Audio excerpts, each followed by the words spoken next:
Hello everyone, welcome back to another lesson. Today's learning goal is I can determine the effects on the graph when the parent function is manipulated. And we're going to talk about what a parent function is. Specifically in this lesson we're going to be talking about linear parent functions. We've already done linear functions.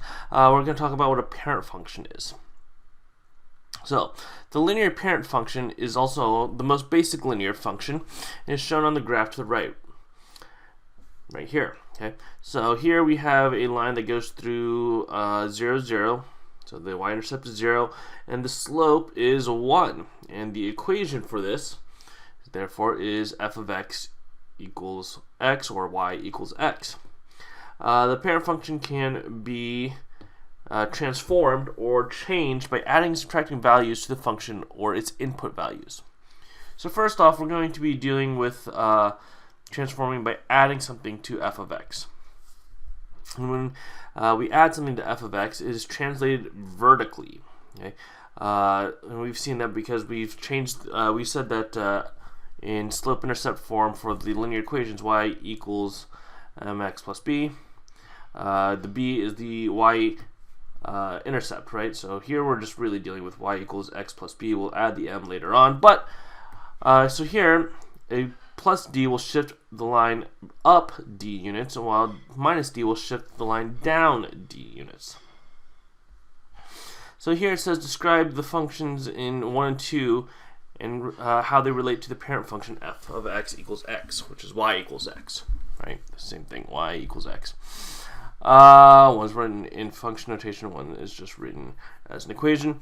Then write and label the function on the graph of the parent with the parent function above. So here, f of g of x equals f of x plus 6. So what this is going to do is shift the f of x up 6 units. So any point on the original parent function is just going to be moved up 6 spots. So there's going to be a point here, there's going to be a point here, here, so forth and so on. Just like that, and the line is going to look something like that. Go ahead and try number 2 out on your own. What you should have found is that h of x is shifted 5 units down from f of x. And so what that looks like is this right here. Every point that's on the parent function is going to be moved down 5 spots. Here it says 2 students transformed f of x equals x as shown below. So this is f of x equals x right here. And then we have 2 other ones that are transformed from f of x.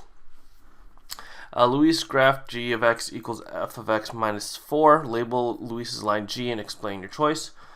So this one is going to be 4 units down from f of x. So that means that this is g. Which therefore, Cora graphed the second line, label Cora's line h, so this has to be the h, and fill in the blank to represent Cora's line. So f of x is going to be h of x, because this is h right here. H of x is going to have to be f of x plus 4, because every point that's on f of x is moved up 4 spots. How do the slopes and y-intercepts of the lines compared to the parent function? So here we can see that they're parallel to the original parent function, so therefore they have the same slope. And the y-intercepts are changed by the same value that was added or subtracted. As we can see right here, this one is plus 4, so our y-intercept is going to be 0, 4. And the other one is down 4, so therefore it's going to be negative 4. Here, instead of adding things to f of x, we're going to just be adding and subtracting things from x. So transforming with f of x minus c. In this one, instead of moving up and down, we're going to be translating horizontally, left and right. So when we add a positive number, we shift the line to the left. And then when we subtract a positive number, we will be shifting the line to the right. Okay. Now this is somewhat counterintuitive, and we'll talk about later why this is the case in class. But when we're adding a positive number, we're going to have to be shifting towards the negative numbers on the x-axis, and when we're subtracting a number, we're actually going to be going towards the positive numbers on the x-axis. So here we have f of x minus 1. Okay. What this does, okay, is we're going to be shifting things to the right, okay, towards the positive end. And what that's going to look like is we're going to take every point that's on the parent function and shift it one over to the right, just like that. Go ahead and try number 7 out on your own. What you should have found is that this is going to be a shift to the left 7 spots, or 7 units. So any point here is going to be shifted over 7 spots, just like that. Okay. And again, we'll talk more about why that's the case in class. Here it says two students transform the parent function f of x equals x or y equals x. Shown below, use the graph below to answer the questions 9 through 11. Chameleon graph g of x equals f of x minus 5, labeled g of x. So that one here, again, since it's minus 5, we're shifting to the right towards the positive end. So this one is going to be g of x.